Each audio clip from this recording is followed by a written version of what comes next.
New tonight, a Beaumont family hopes you'll think twice before you get behind the wheel after a night of drinking. They lost their son, Jeffrey Jackson, 17 years ago in a drunk driving crash.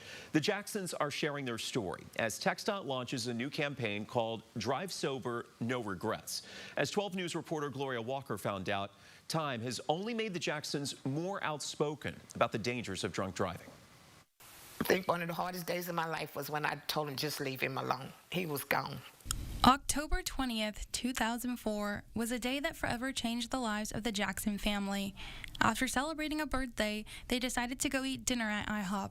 7 relatives piled into an SUV. He, witnesses said, was doing probably about 100 miles an hour. He clipped the side of my SUV, set my SUV spinning.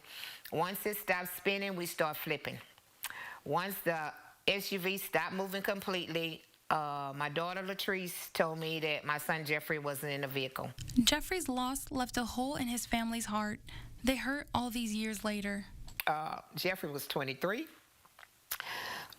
He was my only son. I have a stepson, but he was my only son. And he was in the middle. He was a middle child.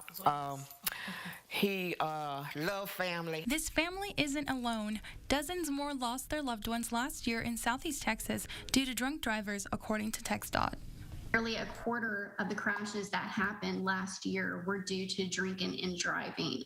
And so that was 93 people who lost their lives last year, 93 people who could still be alive if it weren't for someone drinking and driving. And it also not only did it kill 93 people, but it injured hundreds of people.